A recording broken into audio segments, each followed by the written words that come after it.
Hey, do you guys ever wake up and just think, you know what? I want to be angry today. I just want to spend the whole day mad. Just, in fact, even today's going to be special. I just want to be pissed off the whole day. Yeah, me neither.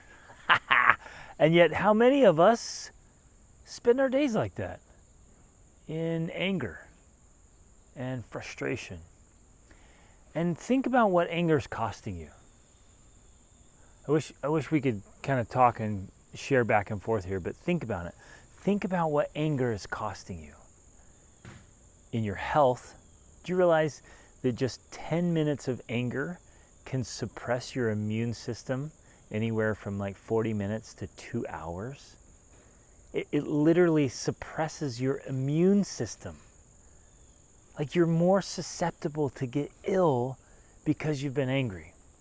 But it affects you mentally, right? You can't think clearly. You can't be engaged and focused when you're angry because it kind of plays a monopoly of the brain. And it also plays a monopoly of your emotions, right? And so instead of feeling all these good emotions that you could feel and using your emotional power plant to bless your life and bless the lives of other people around you, it takes over. And then, of course, it affects your relationships, right? Because when you're angry, do you say and do things as your best self? I don't think so, right?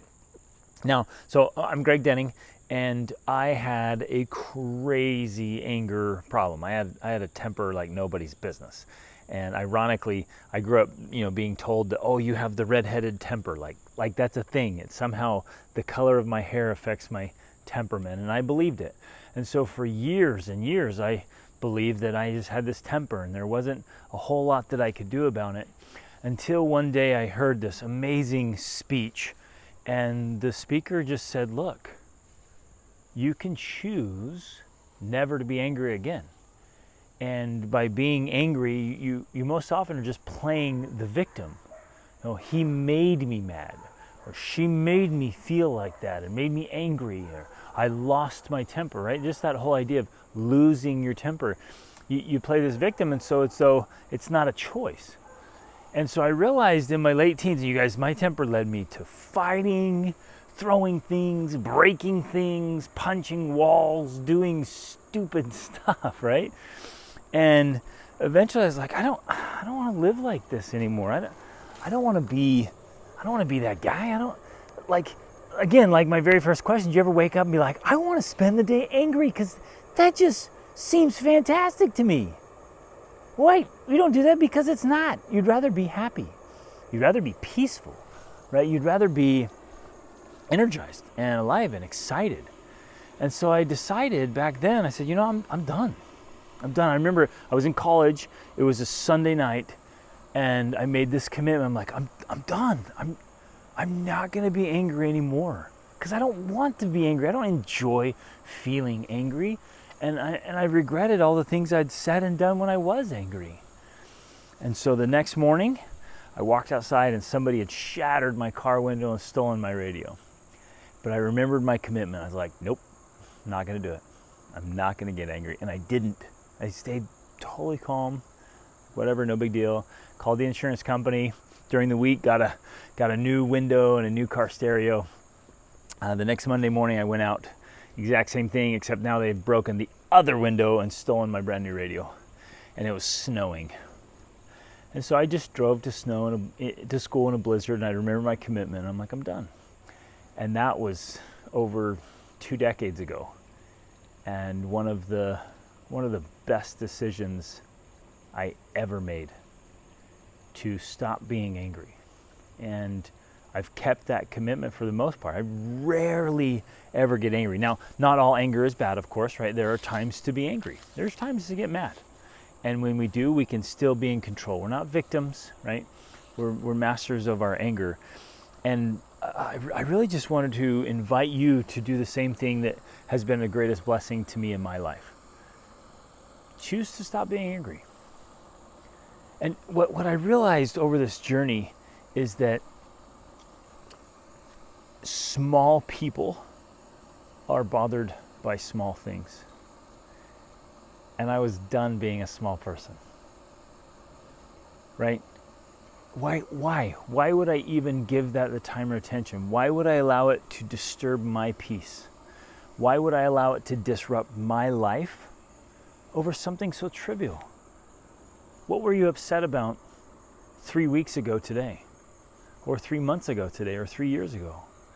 And at the moment, it might seem like it's a big deal. It seems like it's so important or seem like it's so significant. And yet, weeks later, sometimes days later, we can't even remember what we were so upset about. And so I realized quickly, I'm like, what? Who cares? Not me. And I definitely don't care enough to let it disturb my peace. Let me give you some examples. So walked out of my office one day. We had this beautiful music room and had this gorgeous leather couch set and a grand piano. And it was just a beautiful setting. And I walk out of my office and I'm walking past, and my little girl's in there, and she was 4 at the time, I think, 4 or 5. And she had a big kitchen knife, and she was just poking holes in the arm of the leather couch.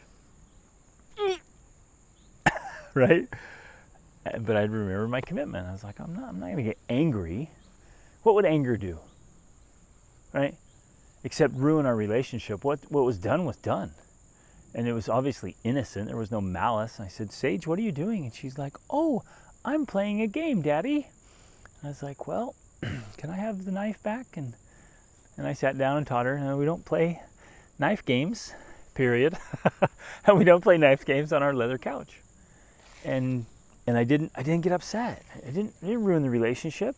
And no, there's still holes in that couch set, right? But I didn't blow it, right? And I kept my peace, kept our relationship. Another time I was in Mongolia with my son and daughter. It was one of those perfect days. Blue skies and puffy white clouds, and we're having a picnic along this river. It was just stunning. It was right near the kind of the area where Genghis Khan had lived and kind of had started his empire. And we were skipping rocks. And my son, who's always been really strong, he didn't understand his strength. He crossed back across the river, and we were all skipping rocks, and he's like, oh, I'm going to skip this rock. And he said, hey guys, watch this. And he skips this rock. Well, that baby comes zipping across, bounces a couple times, goes up towards a crowd of people. Fortunately, they were watching, they all duck, and then it shatters the windshield on this Russian van that our guide was driving us around in. And I'm standing there, I watched the whole thing, and I was like, what just happened? Right now, I could have gotten angry. I could have been upset, like, oh, what are you thinking? And yet, the right thing, my son didn't need anybody, especially me, to tell him what he'd just done was, a dumb mistake. He didn't need anybody to say anything. And he definitely didn't need me to be mad, and I didn't need to be mad. Why would I disrupt a wonderful trip?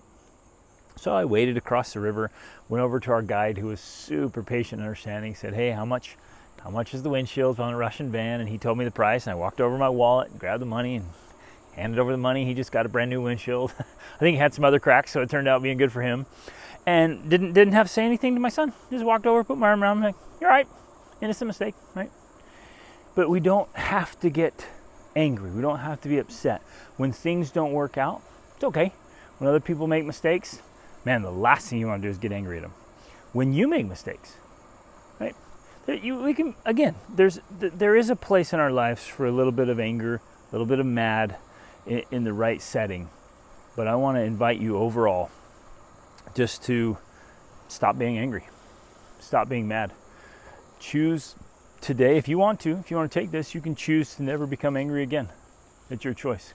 And you can choose what it does, fellas. Oh, this is so good. Is it gives you so much more mastery over all of your emotions. Right? You become even more in charge right here and right here. And then when you get that kind of ownership of choosing the emotions you want to have instead of being some kind of puppet that gets played on by outside circumstances or other people, you say, no, people can do things. It doesn't, other people's actions don't force me to feel anything. Right? Whoa, that's powerful. And when you can get that kind of ownership and power in your life, you're in control. You're in charge.